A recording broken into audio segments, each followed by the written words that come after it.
Global happenings today. We communicate. We analyze global news. Hello, great people. Welcome back to our channel. We're so excited to have you again. The PDP National Convention 2025 has finally come to an end. It came to an end some few hours ago, precisely 10:07 a.m. That's on November 16, 2025. And it was quite an interesting one. It was like a 2-day elective national convention held at Ibadan. That's precisely Lekan Salami Stadium in Adama Shingba, Ibadan, or your state. An event which began on November 15 focused on electing a new national working committee to lead the party into the 2027 general election. Now, despite legal hurdles, boycotts, a lot of people did not come, and blah blah blah, so many things were said, and internal dramas, the convention proceeded under the supervision of Independent National Electoral Commission INEC observers as directed by the Oyo State High Court. Now, here is a breakdown of key development. Just want to give you a summary of everything that took place. And it started up with what got the attention of most Nigerians was the suspension of some Wike and some other key party stakeholders. Samuel Anyanwu was part of it. Fayose was part of it. I'm going to give you details of, or if you need details of that, just check our video. You're going to see it. And subsequently, we're going to share one or two things that Wike has said about the convention and the suspension, even Ayo Fayose also. But first of all, let's look at the election results that came out. Interestingly, the former minister, Kabiru Toroki, senior advocate of Nigeria, has been elected as the new PDP national chairman. He secured 1,516 votes out of 1,834 valid votes casted from 2,745 accredited delegates. The runners-up was Senator Lado, who received only 275 votes. Toraki's victory is seen as a win for the anti-Wike faction, considering or consolidating power under governors like Sheyi Makinde and Bala Mohammed. The new NWC will assume office on December 7, 2025. Now, other elected positions, I'm going to give you full details of that. Full NWC details are still emerging. But motions were passed to elect executive for roles like deputy chairman, not secretary, and publicity secretary.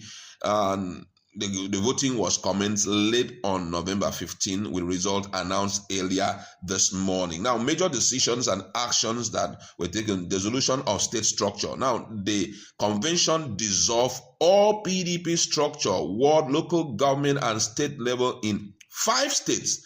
And ongoing, the 5 states was Imo State, Abia, Enugu, Akwa Ibom, and Rivers State. Now, the reason for dissolution for Imo State, it was internal fractionalization and disputed congresses. For Abia, it was leadership dispute and non-compliance with guidelines. For Enugu, it was conflict over state executive election. Akwa Ibom State, it was alleged irregularity in zonal congresses. And for Rivers State, escalating rift with Nyesom Wike's scam.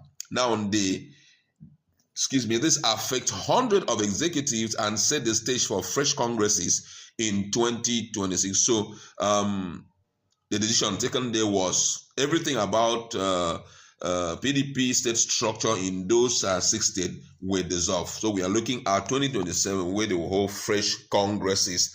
Now, expulsion for anti-party activity. In a bold move, the convention expelled high-profile members accused of undermining the party. If you check our video, you're going to see details of it. Now, Nyesom Wike was topmost on the list, followed by Samuel Anyanwu, Ayo Fayose. Others include the likes of Uche Secondus and some river executive. Other persons were also involved. Now, the motion for the expulsion of this individual was moved by Bode Josh, who is a member of the BOT PDP chieftain, and was seconded by Bauchi PDP chairman Samala Buga. Bala Mohammed also congratized the suspension of Wike and the likes. If you check our feed, you're going to see that. And also there was a formal dissolution of Damagom-led National Working Committee. The outgoing National Working Committee under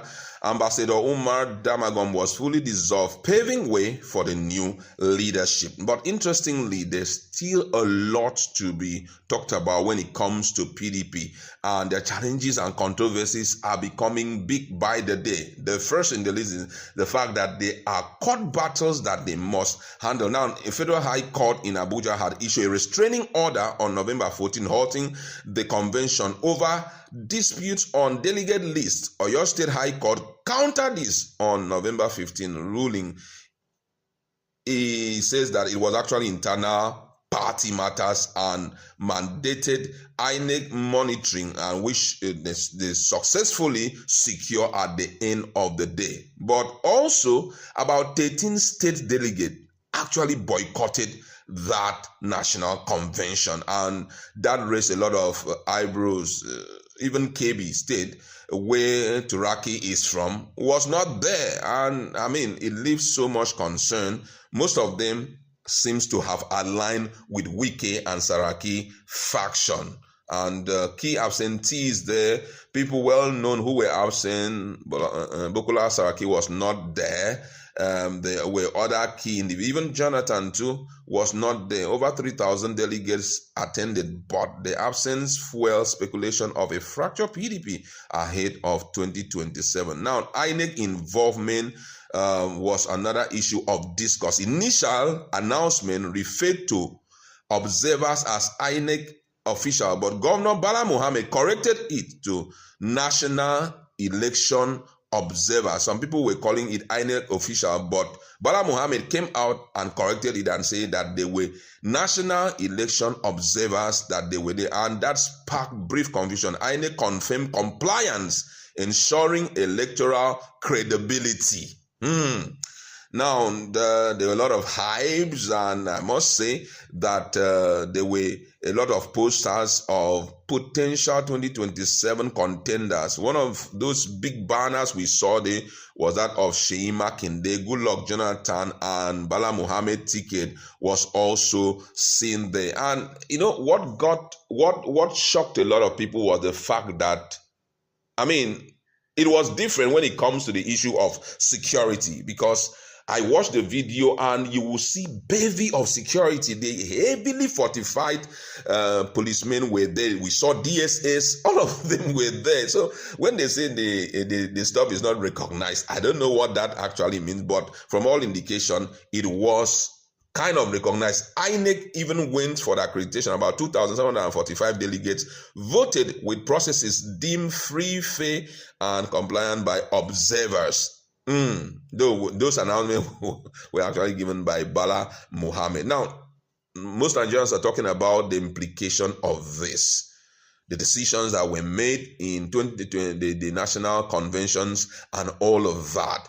But interestingly, one of the greatest risks is actually the expulsion of the likes of Wike and other people amid, the lawsuits and all of that. And most Nigerians believe that if Wike has been kicked out, he's going to hit the court, to stand against it. But I mean, I don't know the kind of court, though we know that our court is very special now. Because if you look at the activities of Nyesom Wike, clearly shows that he's not a part of the People Democratic Party. Anti-party activity, full time.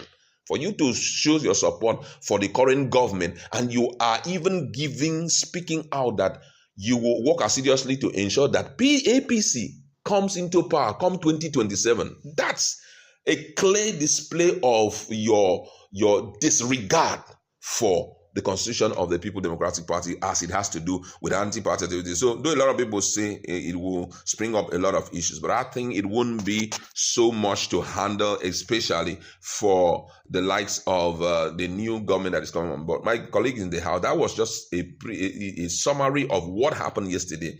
What do you think will be the end product of all of this, being that INEC, actually their observers were on ground, which clearly shows that compliance have been, full and all of that. I want to first of all say kudos first to PDP for even getting it right now.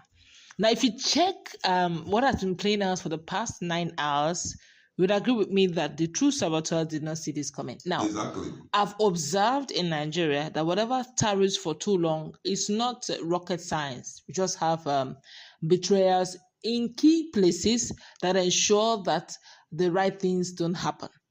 Now you begin to see some very prominent guys who you would believe that wouldn't even be found doing such are doing it. Now, if you recollect, one of the governors from Northern Party mentioned that, well, we thought we could be thinking of, reconciliation and unity. No one told us when we came for any for NEC meeting that there would be a case of expulsion. It was actually under wraps. Now, if they had mentioned it, maybe he would have kept his distance, but they never mentioned it. But as it is now, the deed has been done. He wants to officially distance himself from it. Of course, the likes of Bukola Saraki, quite unique, would be talking about caretaker committee as at now, after many months and almost years of always pampering Nyesom Wike and the likes. It gives them the impression that they are a party that they can't bite. And now you're still talking about reconciliation, unity. What unity are you talking about? If you want to let it break and let us rebuild this thing and know what we have, let's know how many loyal people we have and work with loyal people than having so much crowd and yet we don't have anything. Now, the fact that INEC, one way or the other, have recognized it, what I do know, see, illegality cannot stand for too long. Forget the shenanigans that is going on in Nigeria. I know that Nigeria will be great one day. How long is what I do not know. Now, if Supreme Court have said that anything that has to do with party, lies and strictly will be corrected within the party, I wonder if the party said, I don't want you again. Nah, I don't understand though. Now by force. Now by force, that's the word. The party said, Wike, you are expelled. It's not even a case of they are being unfair.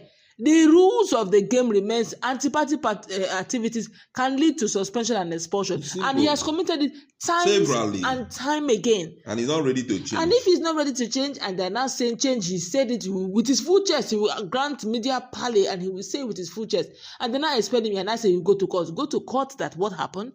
All right. That's where we'd like to leave it. Let's meet in our comment section and talk about this.